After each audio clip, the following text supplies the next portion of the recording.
සම්පූර්ණ ගමනාන්තයට වෙනකම් මුදල කැපෙනවා. සාමාන්‍යයෙන් බස් එකේ කොන්දොස්තර මහත්තයෙක් ඉන්නවා.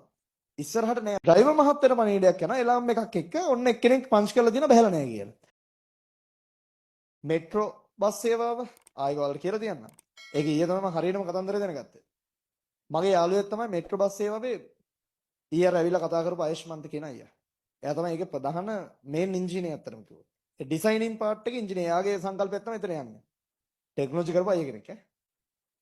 ඒතකොට ඒක වෙන්නේ මෙහෙමයි මෙට්‍රෝ බස් සේවාව කුරුණෑගලටත් එනවා තව සති කිහිපයකින්. ඒක ඇප් එකක් තියෙනවා. ඇප් එක අපි දාගන්න ඕනේ. ඒක පෙන්නනවා කීයටද බස් එක එන්නේ කියලා. ඒ ටයිම් එකට බස් වලට එනවා. එයාලා බස් වලට එහෙම දැනට පොඩියට හදලා තියෙන ඒවා ඩෙවලොප් කරනවා. එයා දැන් මේ ඊයේ අපි අල්ලගත්තේ චයිනා ගිහිල්ලා ඉවිල්ලා චයිනා ගිහිල්ලා සති දෙකක් හිටියා. බස් ටික බලන්නයි. දැන් මේ බස් 100 ගාණක් කරේ 400 කර මට මතක නැහැ ගාණ කොහොම හරි ඒ ගාණක් හදන ගමන් ඉන්නේ. ඒ බස් ටික ලංකාවට එනවා. එයාගේ ඒ බස් ටික බලන්නයි ඒකේ සිස්ටම් එක බලන්න. ඒක සිස්ටම් එක තමයි මරු. ඒකට තමයි අපි කතා කරේ. ඉතින් අපි දැන් එක එක වද කියනවා දැන් මෙහෙම කරනවා මෙහෙම කරනවා. ඒතකොට අපි ඒක අඩුපාඩු කියනවා. ඒතර කියනවා අපිට ඕක කැච් වුණා දැන්. ඌ කියනවා මට ඕක කැච් වුණා. ඒකට මම මෙහෙම හැදුවා. මෙහෙම හැදුවා. කිකිය දැන් ඒකේ විසඳුම් කියනවා. ඒකේ තියෙන පොඩි කාඩ් එකක් අපිට දැන් අපේ කාඩ් එකක් තියෙනවනේ. අපි බැංකු කාඩ් පාවිච්චි කරනවනේ. ඒ කාඩ් එක පංච් කරන්න ඕනේ අපි බස් එකට නගිනකොට. දැනටත් කොළඹ තියෙනවා ඒවා. හරි දැනටත් මේක ගැන දන්න කට්ටිය ඉන්නවා දැන්. සාමාන්‍යයෙන් බස් එකේ කොන්දොස්තර මහත්තයෙක් ඉන්නවා. ඉස්සරහට නෑ තව මාස 6 යාලට තියෙන්නේ. දැනට බස් 10ක් දුවන්නේ යාලගේ අඩුපාඩු බලන්න. ඒක තමයි මේ එන සති කිහිපයකින් බස් ටික ආවට පස්සේ ෆිල් වෙන්නේ. මේ එතකොට කුරුණෑගලට බස් එකක් එනවා.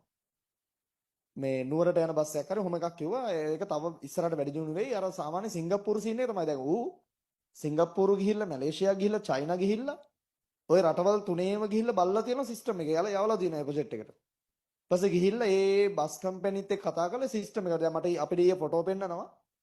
චයිනා වල කවුන්ටර් බෙදලා තියෙනවා. බස් එකකින් ඩ්‍රයිවර් මහත්තයා විතරනේ. කවුන්ටර් බෙදලා තියෙනවා. ඒ කවුන්ටර් වල එක්කෙනෙක් ඉන්නවා. එයා පෙන්නන ස්ක්‍රීන් හතරක් තියෙනවා. ඒ ස්ක්‍රීන් හතරේ පෙන්නනවා එක්කෙනෙකුට දැන් ඒ ඉන්නේ මැනේජ්මන්ට් ස්ටාෆ් එක. ඒ මැනේජ්මන්ට් එකේ ඉන්නේ ස්ටාෆ් එකේ එක්කෙනෙකුට බස් හතරක රෝඩ් එක පෙන්නනවා. ඒ කියන්නේ බස් හතරක් යන පාරවල් ටික පෙන්නනවා. ඊට පස්සේ එක පැනල් එක පෙන්නනවා. තව පැනල් එක පෙන්නනවා ඒ එක එක බස් වල ඉන්න ප්‍රමාණය මෙච්චරක් ඉන්නවා කියලා ඔක්කොම පෙන්නනවා. තව එකක පෙන්නනවා ඉස්සරහට මේ බස් යන හෝල්ට් වල කොච්චර ට්‍රැෆික් එකක් තියෙනවද? හෝල්ට් එකේ කොච්චරක් සෙනග ඉන්නවද? ඒවට කැමරා හයි කරලා කැමරාවරෙන් ඩිරෙක්ට් කරනවා කීයක් ඉන්නවද කියලා. ඊපස්සේ අතෙන් මැසේජ් එක එනවා මෙච්චරක් මේ හෝල්ට් එකේ ඉන්නවා. ඊට පස්සේ තව එකක පෙන්නනවා සිටි ට්‍රැෆික් එක කොච්චරක් තියෙනවද? වාහන මෙච්චරක් තියෙනවා මෙච්චර ට්‍රැෆික් එකක් තියෙනවා. එතන කියන්නේ වෙන රටවල් වල වාහන මේ කන්ට්‍රෝල් වෙන විදිහ. ඊට පස්සේ අරයා මෙතන ඉඳලා එයා තමයි මැනේජ් කරන්නේ මෙච්චර සෙනගක් ඉන්නවා මේ බස් එක මේ වෙලාවට ගියොත් මේ සෙනග ගන්න පුළුවන්ද යන ගමන් හදිසි තීරණ ගන්න. යා දැන් බස් එකේ ඩ්‍රයිවර්ට වේගෙන් යන්නවත් හිමින් යන්නවත් බෑ. යාට යන්න ඕන ටයිම් එකක් දීලා තියෙනවා. එයාට ටක් ගාලා තියෙන කරන මෙතන සෙනග වැඩි දැන් මෙතන පොඩි ට්‍රැෆික් එකක් අඩුයි. ඒකින්ද මේ බස් එකට යා වේගෙන් යනවා කියලා ටක් ගාලා ඒක ඇරේන්ජ් කරලා මිනිස්සුන්ටත් ඇප් එකේ අප්ලෝඩ් කරලා ඒක එහෙම කරනවා. එයා එතන ඉඳලා ඔක්කොම මැනේජ් කරනවා. එහෙම බලන් ඉන්නවා. බස් එකේ ඩ්‍රයිවර්ටත් තියෙන වෙනම එකක්. දැන් හිතන්න කාඩ් එක පංච් කරනවා. කාඩ් එක පංච් කරාම අපේ ගෙවෙන්නේ නැහැ. ඒකේ යාලා යම් ප්‍රමාණයක් එකේ තියාගන්න මුදල. කාඩ් එකෙන් යාලා හෝල්ඩ් කරන් ඉන්නවා. ඊපස්සේ අපි බහිනකොට ආයෙ පංච් කරන්න ඕනේ. බහිනකොට පංච් කරේ නැත්නම් තව ටික දවසකින් ඔයාලා යනවා මේ බස් වල. බහිනකොට පංච් කරේ නැත්නම් එහෙම සම්පූර්ණ ගමනාන්තයට වෙනකම් මුදල කැපෙනවා. ඒ කියන්නේ ඔයාලා දැන් කුරුණෑගල ඉඳලා කොළඹ යනවා කියලා දන්නකො. ඔයාලා කඩවතින් බහිනකොට පංච් කරන්න බැරි වෙනවා. එතකොට ඔයාලට කොළඹටම ටිකට් එක කැඩෙනවා. ඊට පස්සේ පංච් කරාට පස්සේ මුදල කැපෙනවා. ඔයාලට බහැලා යන්න තියෙන්නේ. ඒතර කොන්දොස්තර කෙනෙක් අවශ්‍ය නැහැනේ. දැන් ඒතර ඔන්න අපේ කට්ටිය කියනවා දැන් ඊයේ හිටපොය. ඒතර දැන් මම යනවා බස් එකට. පංච් කරන්න මේ මැෂින් උත් පෙන්නේ නැහැ. එයාලා ඒ සම්පූර්ණ කස්ටමයිස් කරලා තියෙන මැෂින්ස්. මේ මැෂින් තියෙනවා 3ක්. අපිට කාඩ් එක ඩිලීට් කරන්න පුළුවන්. ඉස්සරහා දොර එකක් තියෙනවා. පිටිපස්ස දොර ගාව දෙකක් තියෙනවා. බහිනකොට පිටිපස්සෙන් බහින්න පුළුවන්. නගින්ද ඉස්සරහෙන් නගින්න ඕන බස් එකට. අර ලොකු බස් ඈ.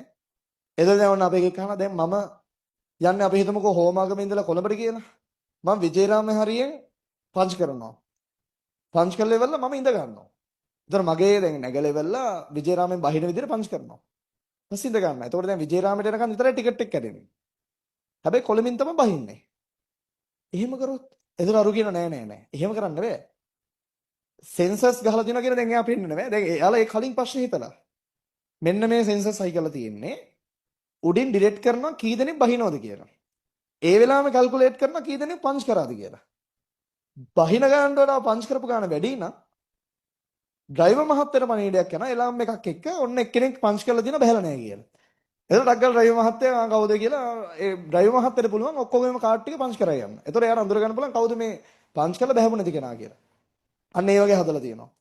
ඊට පස්සේ දැන් ඔන්න කවුරු හරි කෙනෙක් කාඩ් එක නැතුව හරිද? එහෙම ආර මේකක් වෙන්නේ හරිද දැන් ලංකාවේ තුර ඒක බැලන්ස් කරගන්නත් බෑ. බොක්ස් එකක් තියෙනවා. කවුරු හරි කෙනෙක් කාඩ් එක නැතුව આવොත් සල්ලි දාලා යන්න පුළුවන්. ඒ බොක්ස් එකට දාන්න තියෙන්නේ දැන් යාලා හදලා තියෙන සිස්ටම් එක. ඒ බොක්ස් එකට දාන්න පුළුවන් ලිමිටඩ් ඒ කියන්නේ යම් මුදලක් විතර ඒ කියන්නේ හිතන්න 500,000 කියලා. 500,000 විතරයි දාන්න පුළුවන්. බස් එක නගිනවන කාඩ් එක නැත්තම් අහනවා කොහෙද යන්නේ කියලා. දැන් හිතමුකෝ ළඟ තැනකට කියලා. එතකොට ඒකට වඩා වැඩි මුදලක් කියනවා මේ මෙච්චරයි කියලා. අපි හිතමු රුපියල් 200 විතර ගමනක් කියලා. 500ක් කියලා කියනවා. 500 1000ම ප්‍රමාණ විතරයි තියෙන්නේ. එතකොට එයා 500ම දාන්න ඕන බොක්ස් එකට. ආයෙ ඉතුරු ගන්න බෑ. චේන්ජ් නෑ. දැන් 5000ක් තිබ්බ කියන 5000ම දාලා යන්න වෙනවා ඉතින්. ඇයි එහෙම කරලා තියෙන්නේ? ඒ කියන්නේ මිනිස්සු කාඩ් එකට හුරු කරන්නේ. ඊට පස්සේ ඔයාලා දන්නවද ඔයාලා ATM මනම් ඔය පාවිච්චි කරන කාඩ් අපිත් සෑහෙන කාඩ් පාවිච්චි කරනවා. මම කාඩ් එකමයි පාවිච්චි කරන්නේ. ඒ පාවිච්චි කරන කාඩ් එකෙන් ලොකු මුදලක් ලංකාවෙන් පිට යනවා. ඩොලර් ගාණක්. ඒ සිස්ටම් එකට. ඊපස්සේ යාලා සිස්ටම් එකක් ඩෙවලොප් කරන ගමන් ඉන්නවා සිටි කාඩ් එක. ඒ කියන්නේ සිටි කාඩ් එක දැන් ඉන්දියාවේම තියෙනවා. ඒ කාඩ් එකෙන් ලංකාව ඇතුළේ විතරයි ගණන් දුන්නේ නේ සිටි එකේ. එතන සිටි කාඩ් එකක් යාලා ඩෙවලොප් කරන ගමන් ඉන්නවා. ඒ වගේම යාලා බස් වලට දාලා ප්‍රෝග්‍රෑම් එක ගහන ගමන් ඉන්නවා. ඒක වෙනම එකක් ඇයි මේ බස් එක දැනට කොළඹ යන මට හම්බෙලා තියෙන මේ බස් වල යන කට්ටිය මේ ඒක වෙලාවට එදෙන්නේ නෝ. වෙලාවට යන ඇප් එක බලන්න පුළුවන් දැන් බස් එක දැන් අපි පික් මේකක් දාලා බලන්නේ කොහෙද ඉන්නේ කියලා. ඒ වගේ බස් එක දැන් කොහෙද ඉන්නේ තව කොච්චරලා යනවද? අපි ගිහිල්ලා බහින්නේ කොතනින්ද? කොච්චර වෙලාවක් යනවද එතෙන්ද යද්දි? සියලුම දේවල් අපිට ඇප් එකෙන් බලන්න පුළුවන්. කලින් බුක් කරන්න පුළුවන්. අර සිංගප්පූරු සීන් එකම තමයි. එයාලගේ බස් වෝල්ට් වල තාම පොඩි ප්‍රශ්නයක් තියෙන. ඒකට බජට් එක වෙන් කරගෙන බස් වෝල්ට් එකත් ඉස්සරහට හදායි. ඒතකොට අර බස් වෝල්ට් එකේ ඩිස්ප්ලේ වෙනවා, බස් එනේවා, ටීවී අනම්මනම් ඒවා වෙන රටවල වල තියෙනවා. ඒ ගන්නත් යයි ටික දවසකින්. ඉතින් මේ හෝල්ඩ් එනේ දැනට බලන්න පුළුවන් ඇප් එකෙන් සම්පූර්ණ.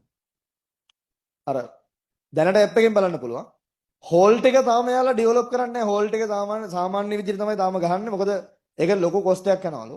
ඉස්සලා මේ වැඩේ කොට දාන්න ඕන නිසා එයාලා බජට් වෙන් කරගන්න පුළුවන් ඒ ගානට වගේ එහෙම කියලා තමයි යන්නේ. ඉතින් ඒක සම්පූර්ණ ප්‍රොජෙක්ට් එකේ මේන් ඉන්ජිනේර ඌ ටෙක්නොලොජි කරලා ගියපු.